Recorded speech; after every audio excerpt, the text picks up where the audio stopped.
Hello दोस्तों, आप सभी का मेरे चैनल पे फिर से स्वागत है।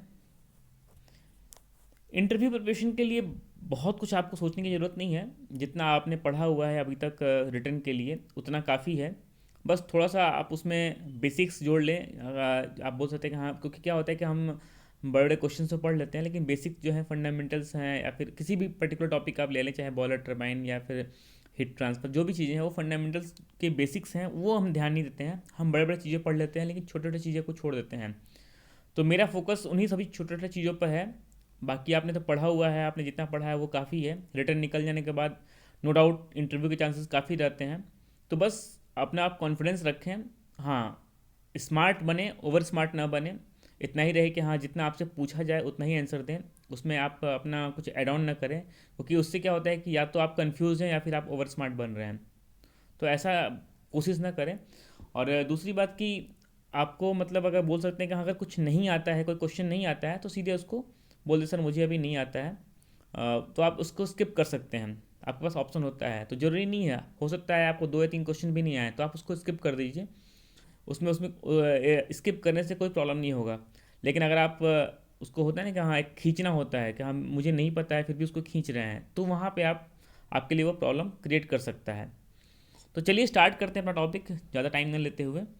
मैं क्या हुआ कि इंटरव्यू काफ़ी मतलब बहुत सारे चैप्टर्स हैं हम जिनको कवर करना है। मैंने सोचा कि हाँ, एक क्वेश्चन का लिस्ट बनाने से अच्छा है कि हम टॉपिक जो है चैप्टर वाइज कवर करें।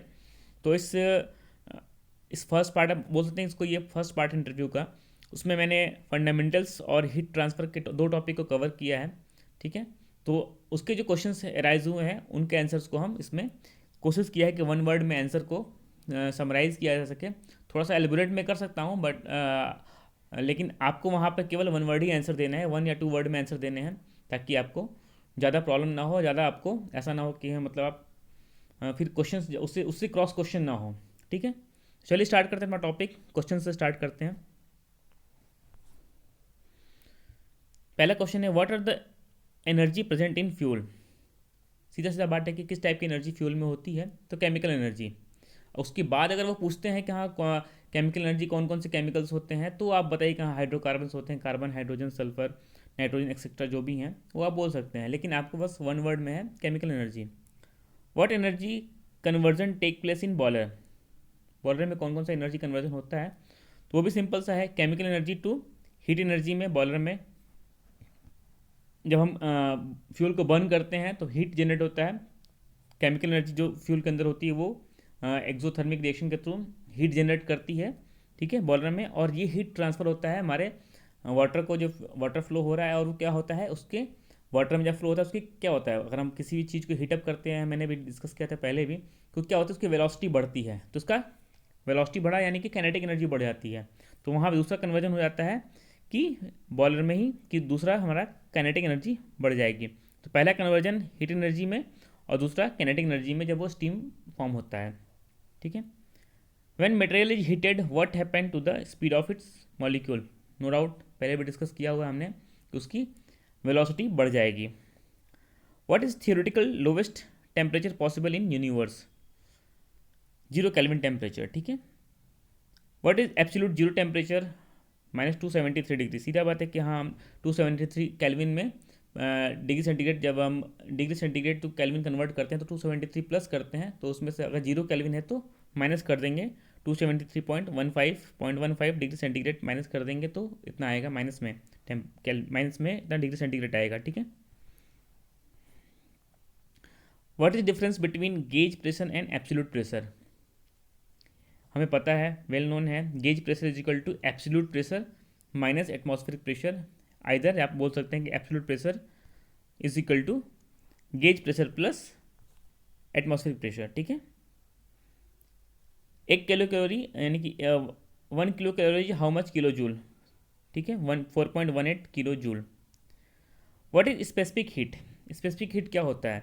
स्पेसिफिक हीट सबको पता है, अगर इसका जो डेफिनेशन भी आता है वो इसके फॉर्मूले से ही आता है, Q is equal to M S delta T.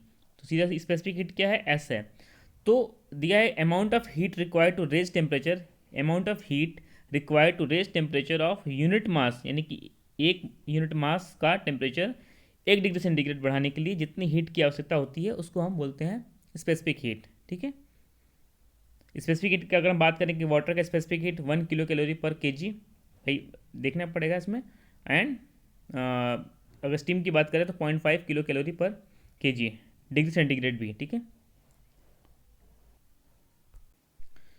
Can we convert total energy supplied to engine to convert into work, which law speak about this?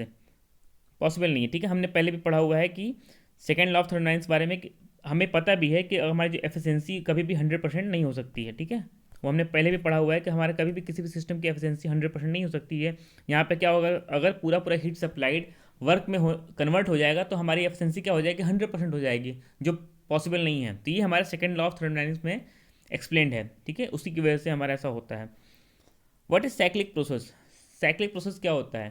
तो हम बोल सकते हैं कि साइक्लिक प्रोसेस वो होता है जहाँ से हम ये मल्टीपल स्टेजेस से होकर गुजर जाए किसी भी और उसका जो एंड स्टेज है वो बिगिनिंग स्टेज यानी कि इनिशियल स्टेज से मैच कर जाए उसकी प्रॉपर्टी, उसको साइक्लिक प्रोसेस बोलते हैं।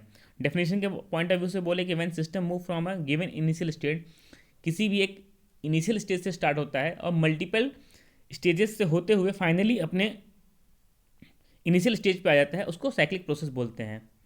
तो इसको एक और अगर हम सिंप्लीफाई करें तो होता है कि at the end of the cycle all properties of having same as the beginning, यानी कि हमारे एंड में क्या हो जाएगा, जो भी प्रॉपर्टीज होगी वो इनिशियल प्रॉपर्टीज सेम हो जाए, उसी को साइक्लिक प्रोसेस बोलते हैं। हमारा रैंकिन साइकिल एक साइक्लिक प्रोसेस है जो हमारा पावर प्लांट वर्क करता है। ठीक है,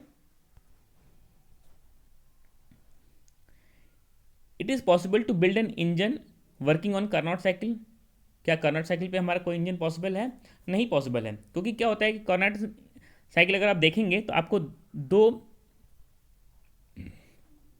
जो आपको 1 to 2 प्रोसेस है और 3 to 4 प्रोसेस है, ये दोनों प्रोसेस क्या है, हमारे आइसोथर्मल है, यानी कि टेम्परेचर हमारा isothermal expansion and isothermal compression, और second to third and 4 to 1 जो है isentropic compression and isotropic expansion है। तो ये क्या होता है कि कभी भी कोई भी प्रोसेस में अगर हम बात करते हैं, आइसोथर्मल मतलब टेम्परेचर कांस्टेंट हो गया, T is equal to constant, और आइसेंट्रोपिक में इंट्रोपी कांस्टेंट। तो कभी भी हमारा एडियाबेटिक ऐसा तो है नहीं कि हमारा पूरा पूरा सिस्टम से हीट लॉस होगा ही नहीं, तो ये पॉसिबल ही नहीं है, हमारा हीट लॉस थोड़ा मोड़ा होता ही रहता है। तो कभी भी साइक्लिक जो हमारा कोई भी साइकिल होगा वो कार्नोट साइकिल को फॉलो नहीं कर सकता है। एक रेफरेंस है जिसके लिए हम बात करते हैं कि किसी भी साइक्लिक प्रोसेस के लिए एक रेफरेंस है जो कि एक अपर लिमिट एफिशिएंसी को करता है कि हाँ इसकी मैक्सिमम एफिशिएंसी कितनी हो सकती है, उसकी एक लिमिट सेट कर सकता है, उसके लिए आपको आइडिया प्रोवाइड करता है हमारा Carnot cycle. Steam turbine based on the thermal power plant operate on which cycle? हमें पता है Rankine cycle. What is the role of boiler, steam turbine, condenser, feed water pump in Rankine cycle? ये भी हमें पता ही है भाई। Feed water क्या करता है, प्रेशर को बढ़ाता है। ठीक है, वाटर के प्रेशर को बढ़ाएगा तभी तो वो जाएगा ऊपर बॉयलर तक। बॉयलर क्या करेगा, सेंसिबल हीट वाला हीटेड वाटर है उसको हमारा सेचुरेटेड हीट प्रोवाइड करता है और सेचुरेटेड टेम्परेचर तक ले जाता है वाटर के सेचुरेटेड टेम्परेचर तक, और फिर उसके बाद सुपर हीटर क्या करता है, उस सेचुरेटेड स्टीम को सुपर हीटेड स्टीम में कन्वर्ट करती है। नेक्स्ट, स्टीम टर्बाइन क्या होता है कि ये क्या करता है कि एक्सपेंशन के थ्रू हमारा बोलते हैं कि स्टीम एक्सपेंड होती है और उससे एक वर्क डन क्रिएट होता है, वर्क लेते हैं, उस वर्क को हम यूज़ करते हैं जनरेटर में। इसलिए कभी भी ये मत बोल दीजिएगा भावनाओं में बह करके कि हाँ हमारे टर्बाइन से पावर जनरेट होता है। टर्बाइन से केवल हमारा वर्क डन जनरेट होता है, उस वर्क डन से हम जनरेटर के थ्रू पावर जनरेट करते हैं। ठीक है, कंडेंसर क्या करता है, सीधा सीधा बात है कि हाँ जो वेपर और स्टीम का मिक्सचर है, लिक्विड मिक्सचर है और वेपर का मिक्सचर है, उसको हम लिक्विड में चेंज करते हैं, फेज चेंज करते हैं ताकि हम उसको फिर से रिकवर कर सकें। ठीक है, अपने साइकिल में ले सकें। Why actual Rankine cycle is not exactly same as ideal Rankine cycle? ठीक है, इसमें क्या होता है कि सीधा सा पता है कि हाँ टर्बाइन लॉसेस जो हमारा आइडियल रैंकिन साइकिल है ये है हमारा आइडियल रैंकिन साइकिल का। ठीक है, इसमें क्या होता है कि हमारे जो दो प्रोसेस हमारे स्टार्टिंग वाले हैं, जो 3 to 4A वाला प्रोसेस है और 1 to 2A वाला प्रोसेस है। इसमें क्या होता है नॉर्मली कि आइडियल रैंकिन साइकिल इसको फॉलो करता है। बात करते हैं कि अगर ये टर्बाइन लॉसेस जो there is always loss in surrounding, तो expansion follow 3 to 4A instead of 3 to 4s। तो हम आइडियल में क्या कर लेते हैं कि ये स्ट्रेट लाइन कर लेते हैं, सीखते हैं कि हाँ भाई ये स्ट्रेट लाइन फॉलो होगा, लेकिन ऐसा होता नहीं है एक्चुअली, इसमें डेविएशन होता है। ठीक है, आइडियली हम क्या करते हैं कि स्ट्रेट लाइन लेते हैं, लेकिन ये जो डेविएशन है ये इंसिस्ट करता है, तो इसलिए हमारा क्या होता है कि इसमें यहाँ टर्बाइन के केस में यहाँ पर डेविएशन रहेगा, ये पाथ फॉलो करेगा। और अगर हम बात करते हैं कि फीड वाटर के केस में भी हमारा जो होता है वो सॉरी, फीड वाटर के केस में भी हमारा 1 to 2a जो पाथ है उसको ना फॉलो करके हमारा 1 to 2s पाथ को फॉलो करता है। ठीक है, how the efficiency of Rankine cycle can be increased. भाई सीधा सीधा पता है कि रैंकिन साइकिल की एफिशिएंसी कैसे बढ़ेगी, रीहीट करने के बाद जब हम स्टीम को रीहीट करते हैं, और दूसरा रीजनरेटिव स्टीम हम जो यूज़ करते हैं फीड वाटर हीटिंग के लिए, वो रीजनरेटिव स्टीम को निकालते हैं तो हमारा रैंकिन साइकिल की एफिशिएंसी बढ़ती है। एफिशिएंसी कैसे बढ़ेगी, जब हमारा साइकिल के अंदर वर्क डन बढ़ता है। इसके बारे में ये क्वेश्चन है, आगे हम डिस्कस करेंगे कि रैंकिन साइकिल की एफिशिएंसी कहाँ कहाँ से हम बढ़ा सकते हैं। तो अल्टीमेटली हमारा वर्क डन बढ़ना चाहिए, और वर्क डन क्या होता है, एरिया अंडर द कर्व। ठीक है, तो एरिया अंडर कर्व बढ़ाने के लिए हमको क्या क्या करना पड़ता है उसके बारे में भी हमने आगे कुछ क्वेश्चन है। तो हमारा अल्टीमेटली हम जब बात करते हैं तो हमारा एरिया अंडर कर्व हमारा बढ़ना चाहिए। अगर हमारा एरिया अंडर कर्व बढ़ रहा है तो हमारा क्या हो रहा है, उसका उस पर्टिकुलर साइकिल की एफिशिएंसी बढ़ रही है। What changes observe in Rankine cycle when turbine inlet temperature, pressure and exhaust pressure changes. तो सीधा बात है कि अगर हमारा प्रेशर बढ़ता है तो हमारा एरिया अंडर द कर्व भी बढ़ता है। ठीक है, प्रेशर बढ़ेगा तो हमारा एरिया अंडर कर्व बढ़ता है। सेम वहाँ पे भी अगर हमारा टेम्परेचर बढ़ता है उस केस में भी हमारा एरिया अंडर द कर्व बढ़ेगा। अगर हमारा टेम्परेचर बढ़ता है तो अगर हम इस केस में बोले कि हाँ टेम्परेचर यहाँ से यहाँ तक बढ़ जाएगा, टेम्परेचर यहाँ तक, ये टेम्परेचर है, इसकी जगह हमने टेम्परेचर बढ़ा दिया इधर यहाँ तक, तो इसमें भी एरिया अंडर कर्व बढ़ता रहता है। तो टेम्परेचर और प्रेशर बढ़ाने पर हमारी हमें पता है कि एंथैल्पी बढ़ती है, तो एरिया अंडर द कर्व बढ़ेगा तो हमारा वर्क डन बढ़ेगा।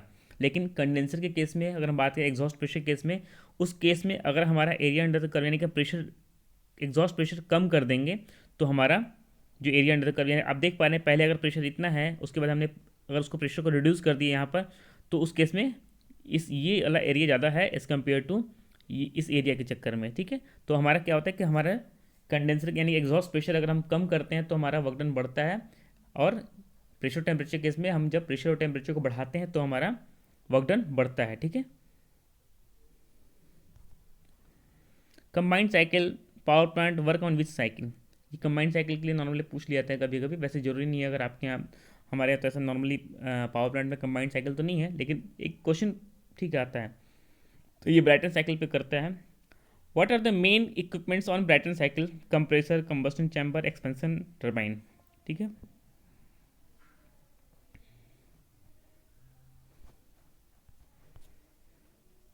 What are 3 method of heat transfer. इसके बारे में हमने पूरा एक वीडियो बनाया हुआ है, तो उस एक बार वीडियो को जरूर देख लीजिएगा जब भी आपको टाइम मिले, कंडक्शन, कन्वेक्शन और रेडिएशन क्या होता है। ठीक है, what is relation between heat transfer and temperature difference in case of conduction method. Conduction method में हीट ट्रांसफर कैसे होता है, तो Q is equal to minus KA dt by D X. dt by D X क्या होता है, temperature gradient है। ठीक है, तो टेम्परेचर ग्रेडियंट यानी कि टेम्परेचर के रिस्पेक्ट में हमारा सॉरी एक उसकी लेंथ वाइज जो भी है उसके रिस्पेक्ट में कितना टेम्परेचर चेंज हो रहा है। dt by D x minus होता है क्योंकि क्या होता है कि हीट ट्रांसफर हमेशा डायरेक्शन, जो temperature direction of decreasing temperature में होता है, उसी के डायरेक्शन में होता है, यानी कि टेम्परेचर जिधर घट रहा है उसी डायरेक्शन में हीट फ्लो होता है, इसलिए टेम्परेचर ग्रेडियंट हमारा निगेटिव होता है। Which law is connected to conduction method of heat transfer. कौन सा लॉ होता है, तो Fourier laws. Newton law of cooling is conducted on which method of heat transfer, convection heat transfer. ठीक है, ये वन वर्ड हैं, आप बोल सकते हैं वन वर्ड आंसर्स हैं। ठीक है, which law is connected to radiation method, Stefan Boltzmann law. ठीक है,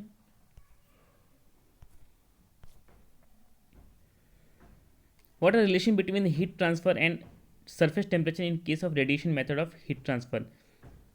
Q is equal to sigma A T to the power 4, ये टू द पावर 4 है। ठीक है, यानी कि हम बात करते हैं रेडिएशन में, हमने डिस्कस भी किया था कि रेडिएशन के केस में क्या होता है, जो हीट ट्रांसफर होता है वो Q is T to the power 4, यानी कि fourth power of temperature, absolute temperature के फोर्थ पावर के होता है। तो यानी कि हम बोल सकते हैं कि रेडिएशन हीट ट्रांसफर बहुत ज़्यादा होता है उसकी।